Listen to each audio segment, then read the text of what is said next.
if you gave Fluttershy something to defend, like an animal, from not the wilderness, but maybe ponies, it could give her her most in-depth character development to date. Wow, you finally did it! After a long time of trying as hard as possible, you finally did it. Oh, I'm not talking about Meriwether Williams finally writing an almost unanimously liked episode. I'm not even talking about her writing an episode that wouldn't feel out of place in Courage the Cowardly Dog. They finally made a title worse than Magic Duel. That is an accomplishment. But seriously, a lot of people have been noticing quite the change of the show as a whole. 2 episodes of Season 4 are horror-themed, and all of the episodes of Season 4, with the exception of Flight to the Finish, feel like they would be more in place in the Twilight Zone than in My Little Pony. That being said, we're only 7 episodes in. There's still about 20 to go. Before I make any conclusions of the show changing its audience tone, etc., there's a large chance that these patterns we're seeing is just pure coincidence. That being said, if this is truly a change, it's a change that I happen to love. I mean, why wouldn't I? I'm into the horror stuff like the aforementioned Courage the Cowardly Dog and the Gregory Horror Show. This episode starts with Applejack watching the sun rise over her farm. She kicks a tree, and an apple turns into mush in her hooves. Apparently, something worth fearing has returned, and we actually see it immediately. How long did that take?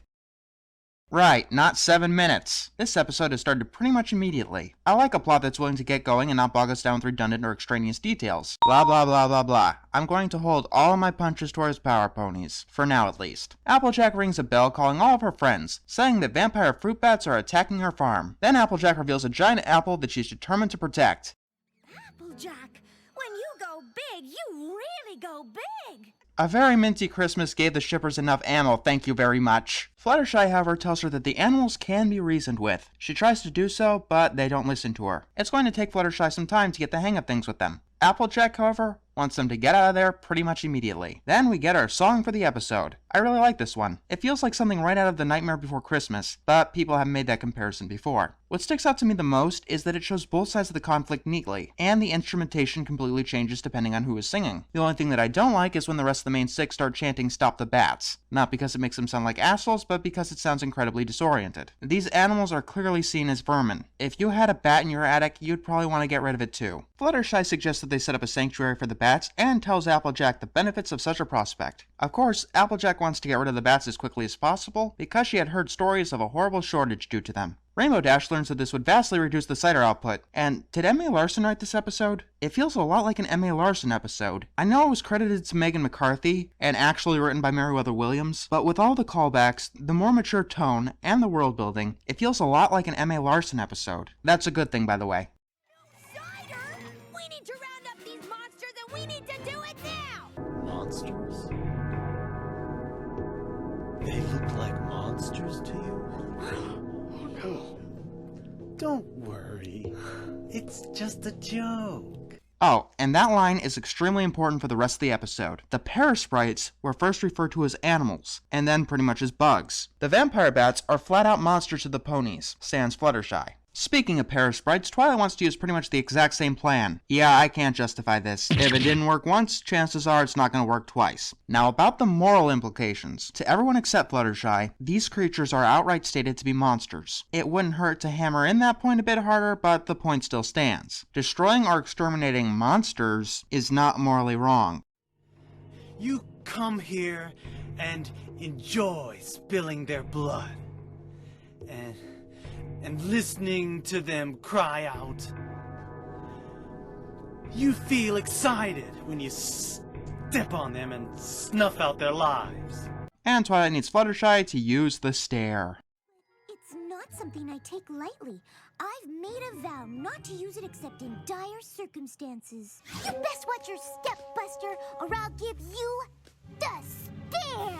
Yes, it was stated that Fluttershy could not control her stare in Staremaster. But when I come to think of it, that was the only episode where she couldn't use her stare on command. Each and every episode since then, she seemed to be in full control of it. Hell, even by the end of Staremaster, there are hints that she knew what she was doing. I like this version and explanation of the stare much better, and it's the first inclination since ever that Fluttershy actually has a fucking moral compass. Unfortunately, Fluttershy is still susceptible to peer pressure. The rest of the main 6 convince her to use her stare on the bats. Before they can do that, they need to round up all the bats to get them in one place. Some apple mush falls on Rarity, and she practically gets attacked, which is another clue to make the audience think that these creatures are monsters, because they have a pretty damn frightening appearance. So Fluttershy uses her stare, and Twilight uses her spell, and it seems to work. Wait a minute. Twilight spells never work as intended. I want to thank you for your help. I couldn't have done it without you. Don't mention it, Applejack. It was my pleasure. That was a good joke. In fact, this episode is filled with plenty of good jokes. It also learned how to make Rainbow obsess over cider without torturing her over it. Speaking of obsession, Fluttershy sees a shiny apple on the ground. The next day, Applejack bucks a tree, and it's the same thing as before. Apparently the spell didn't work. Or it did. The vampire bats didn't suck the apples dry, so it's something else that's been sucking the apples dry. We cut to that night where everyone is looking for the culprit, and Fluttershy seems to be quite interested in the apples. Now, the first time I watched this episode, this is where I roughly figured out what was going on. It was the how that I needed to figure out. And I think that that's what this episode is kind of expecting of you. It's a fairly ridiculous concept on its face, and for what it's worth, it works. Yeah, eventually Fluttershy starts growing fangs, and when she's uncovered, she's become a bat pony. Sure, why not? Hey, wow, Meriwether Williams turned Fluttershy into an antagonist without turning her into an asshole! I said I'd pull my punches on power ponies. I never said anything about putting your hoof down, and don't ever expect me to.